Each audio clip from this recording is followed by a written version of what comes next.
والسلام على رسوله الكريم اما بعد. آج امام بخاری رحمہ نے باب باندھا ہے باب الانتصار من الظالم لقوله جل ذکرہ. باب اس بیان میں ہے کہ ظالم سے بدلہ لینا کیونکہ اللہ تعالیٰ کا فرمان ہے، یعنی اللہ رب العالمین کا کچھ قول نے نقل کیا ہے، اسی پر باب باندھا ہے کہ ظالم سے بدلہ لینا چاہیے یا لینے کی کنڈیشن کیا ہے، کیسے بدلہ لیا جا سکتا ہے. آج اللہ رب العالمین کا قول کیا ہے؟ لا يحب الله الجهر بالسوء من القول الا من ظلم. کہ اللہ رب العالمین اس بات کو پسند نہیں کرتا ہے کہ بری چیز کو ظاہر کیا جائے مگر جس کے اوپر ظلم کیا گیا ہو. کہنا یہ چاہتے ہیں کہ اگر آدمی نے کسی کی برائی دیکھ لی تو دیکھو جس کی وہ برائی ہے وہ یہ چاہتا ہے کہ یہ میری برائی دبی رہ جائے. یہ انسانی فطرت ہے. تو اللہ رب العالمین کہتا ہے کہ اس کو کیا کرو، دبا دو، اوپن مت کرو. ایک چیز، لیکن یہ الگ الگ کنڈیشن ہے.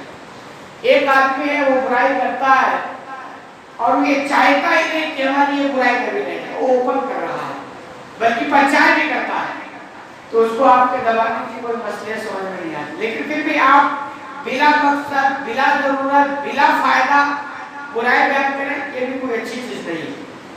لیکن ایک وہ آدمی ہے ٹھیک ٹھاک ہے لیکن انسانی کمزوری ہے کہ کبھی کبھی انسان سے ہو جاتی ہے کوئی کمی. یہ انسانی کمزوری فطری طور پر ہے. دوسری چیز، شیطان انسان کے پیچھے 24 گھنٹہ لگا ہے. تو ان ساری چیزوں کو اگر دیکھا جائے تو کبھی کبھی سدھرا ہوا انسان جو ہوتا نا اس سے کہیں کہیں چوک ہو جاتی ہے. اچھا چوک ہو گئی نا تو وہ پچھتاتا ہے، ہاں یہ غلطی ہو گئی، ہم سے نہیں ہونی چاہیے.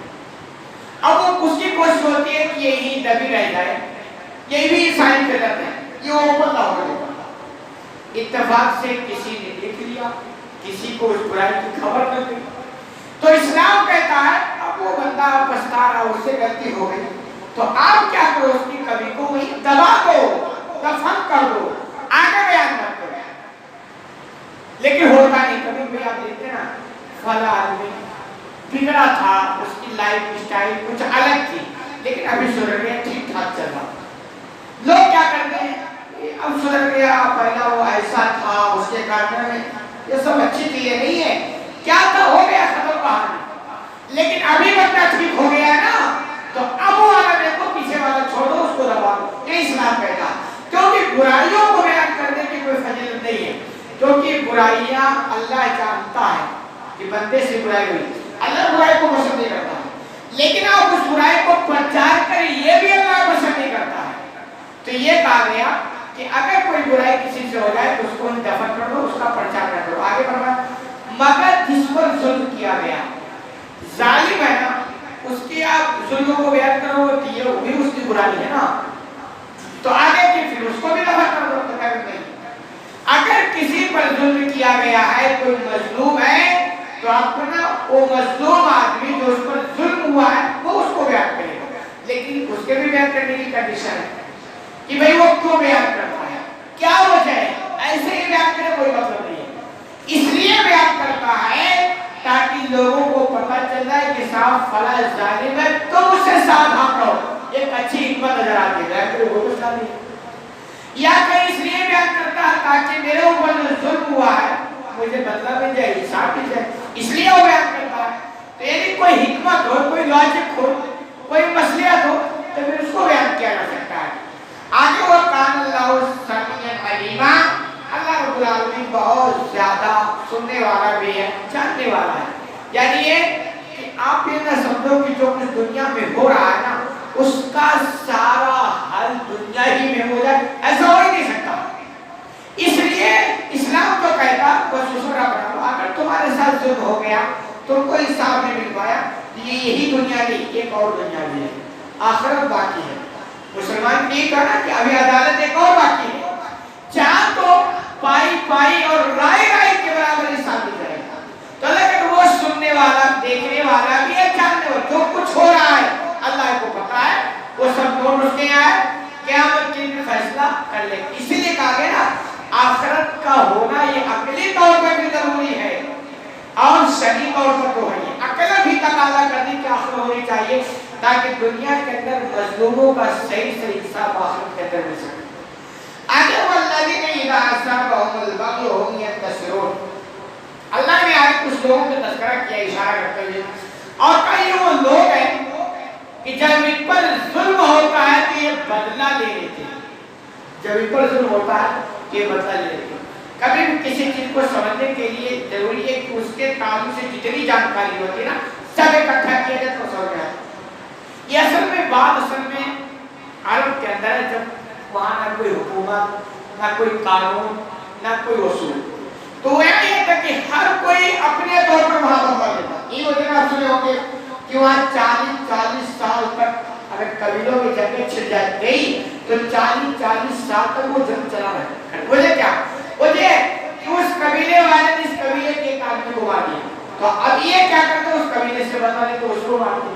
پھر وہ قبیلے والے کیا کرتے بدلا لینے کے اس کو مارتے. کوئی قانون نہیں کوئی عدالت نہیں کوئی کچھ نہیں نا تو آپس میں بدلا لے رہے ہیں. تو یہ وہاں ہے کہ جب کوئی قانون نہیں کوئی انصاف نہیں کوئی عدالت نہیں اب تم پر ظلم ہو رہا ہے اور تم اس ظلم کا بدلہ لینے پر قادر ہو تو بدلہ لینے کوئی مسئلہ نہیں ہے. لیکن جہاں عدالت ہے قانون ہے انصاف ہے حکومت ہے وہاں اپنے طور پر آپ بدلہ نہیں لو. کیوں؟ آپ کو کسی نے چاٹا لگایا تو آپ کو صاحب ہم انصاف کا تقاضا کہ میں بدلہ لے لوں. آپ یہ چارہ اس کو لگا دیا پھر اگر وہ مجبور ہے نا پھر آپ کو لگایا پھر آپ لگاؤ کہ یہ وہ سلسلہ ہے کہ فساد کا ایک راستہ کھل جائے اس کی پرمیشن نہیں. تو یہ ہے اور وہ بھی کہ اگر عدالت نہ ہو اور آپ بدلہ خود سے لیں اور قابو ہو کہ میں بدلہ لوں گا ظالم کو اس کے جرم کے حساب سے بدلہ لے لوں گا اور آگے فساد کا راستہ نہیں کھلے گا تو ٹھیک ہے. اگر آپ لگا کہ یار اس نے ایک چاٹا مجھے مارا ہے میں بدلے میں ایک چاٹا اس کو مار کے بدلہ لے لوں اور آپ سے اگر وہ پاورفل ہے تو آپ اس پہ ایک چاٹا لگائیں گے نا تو دوبارہ وہ آپ کو 2 چاٹا لگائیں گے. پھر آپ کو کہ میں بدلہ دوں گا 2 چاٹا لگاؤں گا آپ سے وہ پاورفل آپ کو 4 چاٹا لگائے گا. تو بہتر ہی تھا پہلا ہی چاٹا کھا کر کے خاموش ہو جاتے نا کیونکہ اب آپ نے ایک چاٹے کا بدلہ لیا 2 اور مل گیا اور 4 اور مل گیا تو یہ سب کارڈ ہو جائے گا.